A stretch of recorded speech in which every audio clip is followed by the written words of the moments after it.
Aujourd'hui, on va se pencher sur la vision d'un architecte qui nous force à tout repenser, en fait, à repenser les fondations même de nos villes. La question qu'il pose est simple, mais immense. Et si nos bâtiments avaient une âme? C'est vraiment ça qui est au cœur de toute sa démarche. Pour vraiment comprendre sa pensée, je pense que le mieux, c'est de commencer avec ses propres mots. Pour lui, l'architecture, c'est pas juste un paquet de matériaux qu'on assemble, non, non. C'est un être vivant, quelque chose d'organique, qui tire sa beauté, sa grandeur, son âme de notre héritage culturel, historique, religieux. Faut vraiment garder cette idée-là en tête parce qu'elle est la clé de tout. Bon, alors, allons-y. Plongeons dans le cœur du problème. Selon El Wakil, c'est quoi le gros problème avec nos villes modernes? Pourquoi est-ce qu'on peut même parler d'une crise? Lui, il appelle ça la grande distraction. C'est quoi ça? Ben, c'est cette tendance qu'on doit partout dans le monde, construire des grosses tours, un peu toutes pareilles, de style occidental. Puis le résultat, c'est que ça efface complètement le caractère unique de chaque endroit. On se retrouve avec des villes qui se ressemblent toutes, sans âme, sans identité. C'est pas surprenant que les gens qui y vivent se sentent un peu déconnectés, aliénés. Et là, le contraste est wow, il est vraiment frappant. D'un côté, on a la ville moderne. Elle est bâtie pour les chars, c'est le bruit, c'est le chaos. De l'autre côté, on a l'habitation traditionnelle. Elle est pensée pour les humains. Pour la tranquillité, ce qu'ils appellent la sakina, on va y revenir, et pour être en harmonie avec la nature. C'est vraiment deux univers complètement opposés. Mais au-delà de l'aspect humain, il y a aussi le coût environnemental. Et là, attention, les chiffres sont assez incroyables. Pensez à ça. Un seul petit mètre cube de ciment. Ben, ça produit 1 mètre cube de CO2. Pour mettre ça en perspective, c'est comme les émissions d'une auto qui roulerait pendant 10 ans. C'est énorme. Le ciment, c'est l'un des plus gros polluants sur la planète. C'est tout le contraire d'un matériau comme le bois, qui, lui, va stocker le carbone.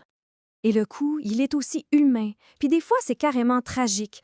El Wakil raconte une histoire qui donne froid dans le dos. Il a visité des nouveaux villages nubiens en Égypte.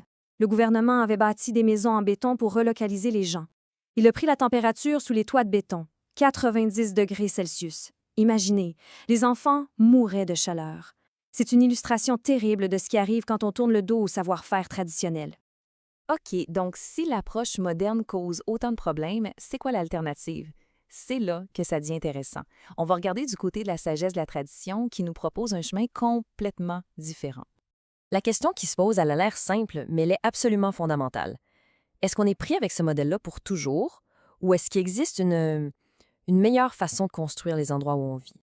Et au cœur de sa philosophie, il y a un concept, un mot-clé, la sakina.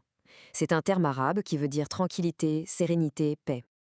El Wakil dit que le but d'une maison, qu'il appelle un maskan, c'est justement de créer cette sakina, une qualité qu'on a un peu ou même beaucoup perdue dans le bruit et la fureur de nos vies modernes. Et, juste pour voir la différence, regardons comment ça se construit. La brique, c'est simple. Étape 1, on trouve le matériau local. Étape 2, on bâtit. C'est tout. Le béton maintenant? Ouf, faut construire des coffrages en bois, installer des barres d'acier, mélanger le ciment, le couler, attendre que ça sèche, puis il y a encore 6 autres étapes après ça. La différence, elle est énorme. OK, mais on pourrait se dire, c'est bien beau tout ça, mais est-ce que c'est réaliste aujourd'hui? Est-ce que cette approche traditionnelle, elle est viable? Bien, regardons les faits, les chiffres qu'ils nous donnent. Première chose, l'argent. Le coût. C'est pas compliqué. Ces projets, à chaque fois, coûtent de 25 à 40 moins cher qu'une construction normale en béton. C'est pas rien. Ensuite, l'énergie.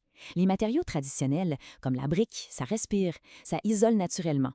Le résultat, on peut couper les besoins en air climatisé de, tenez-vous bien, jusqu'à 40 Pensez juste à l'impact que ça a sur la facture d'électricité puis sur l'environnement. Et finalement, la durabilité. Et ça, c'est peut-être le point le plus fou. Le béton armé moderne, c'est fait pour durer, 50, peut-être 100 ans. Pendant ce temps-là, on a des constructions en briques de l'Empire romain qui sont encore là des milliers d'années plus tard. C'est quand même incroyable. On le voit bien, ce n'est pas juste une question de choisir entre la brique ou le béton. C'est beaucoup plus profond que ça.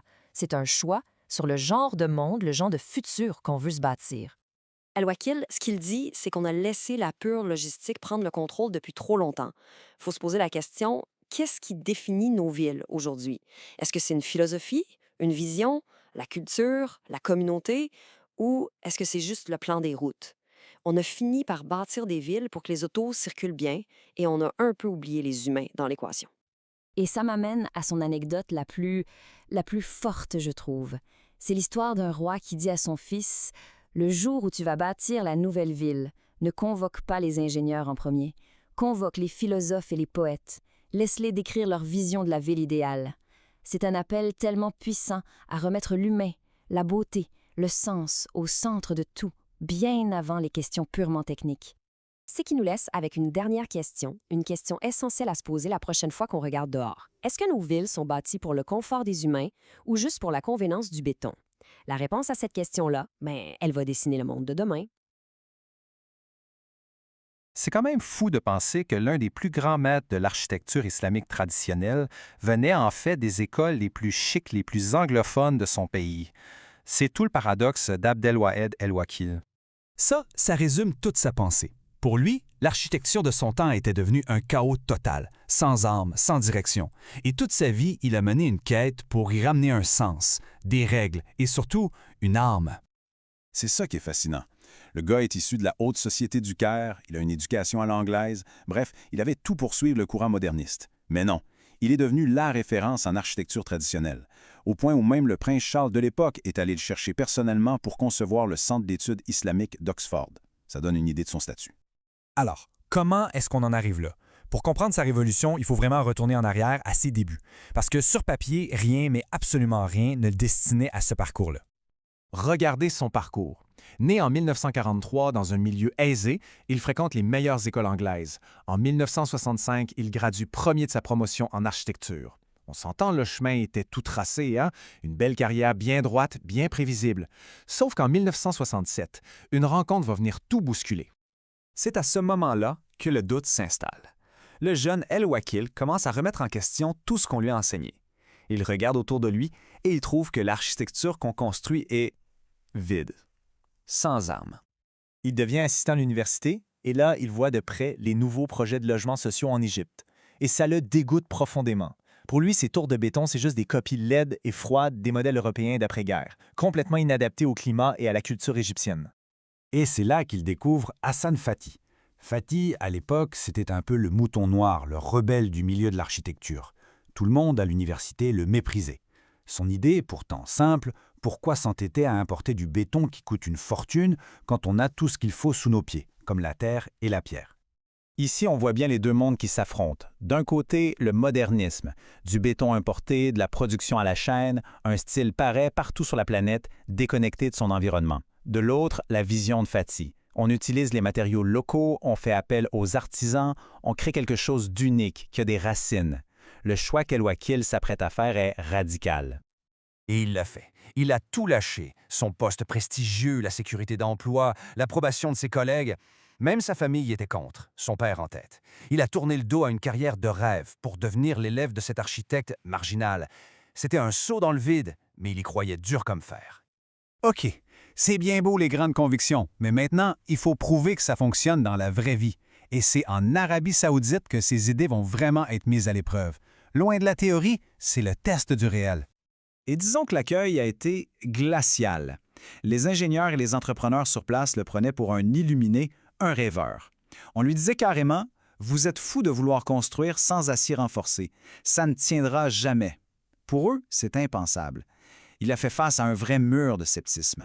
Mais ce qui semblait fou était en fait du pur bon sens. Les résultats parlaient d'eux-mêmes.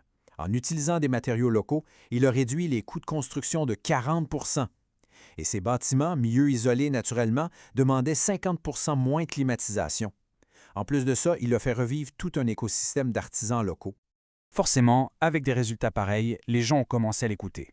Et les projets sont devenus de plus en plus ambitieux, jusqu'à l'amener à son plus grand défi, un projet qui allait soit consacrer sa philosophie pour de bon, soit la détruire à jamais. Il s'agissait de la mosquée du roi Saoud à Djeddah. La pièce maîtresse, c'était un dôme immense. Tous les ingénieurs insistaient. Il faut une structure en acier, c'est la base. El-Wakil a tenu bon. Il a dit non, on va le construire entièrement en briques en utilisant des techniques ancestrales. Et attention, on ne parle pas d'un petit dôme, on parle d'un diamètre de 20 mètres. Imaginez ça. 20 mètres de briques suspendues dans les airs, sans armature en métal pour soutenir le tout. L'enjeu était absolument colossal. La pression était tellement forte que le maire de Médine lui-même est venu l'avertir. Il lui a dit en face « Si il arrive quoi que ce soit, personne ne pourra vous sortir de prison. pas même le roi. Il ne jouait pas seulement sa carrière, il jouait sa liberté. Hé, il a réussi! Le dôme a tenu, majestueux. C'était la preuve ultime. Il venait de démontrer que la sagesse des anciens bâtisseurs n'était pas dépensée. Au contraire, elle était souvent plus intelligente et plus durable que les méthodes modernes. Mais sa révolution ne s'est pas limitée à la structure. Son succès a ouvert la porte à d'autres grands projets, comme la mosquée Al-Qiblatin. Et là, un autre combat. Pour aller plus vite, on voulait lui imposer des moules préfabriqués pour les décorations. Encore une fois, il a refusé. Alors, sa solution, il a fait venir près de 1000 artisans du Maroc en Arabie saoudite. 1000! Des maîtres sculpteurs pour qu'ils taillent chaque détail de la mosquée à la main. C'est fou quand on y pense. Il n'a pas seulement construit un bâtiment, il a fait revivre un artisanat qui était en train de disparaître. Son héritage, au final, n'est donc pas seulement fait de briques et de pierres. C'est surtout un héritage d'idées, des idées puissantes qui résonnent encore très fort aujourd'hui. On pourrait résumer sa philosophie en 3 points. 1. Construire avec la nature, pas contre elle. Utiliser ce qui est là. 2. Faire revivre le savoir-faire des artisans, parce que la main de l'homme apporte quelque chose qu'une machine ne pourra jamais égaler. Et 3. Le plus important, créer des espaces qui ont une âme, des lieux qui nous parlent. Et ce chemin de rebelle, pour lequel on le traitait de fou au début, l'a finalement mené à la reconnaissance mondiale. Les institutions qui l'ignoraient lui ont décerné les plus grands honneurs, le prix Aga Khan, le prestigieux prix Dryas, qu'on surnomme le Nobel de l'architecture traditionnelle. Sa vision marginale était devenue une référence. Ça nous laisse avec une question importante pour aujourd'hui. L'histoire d'El Wachil nous force à nous demander, en construisant des villes uniformes et déconnectées, quel est le vrai prix qu'on paie? Pas juste le prix écologique, mais aussi le prix culturel et spirituel.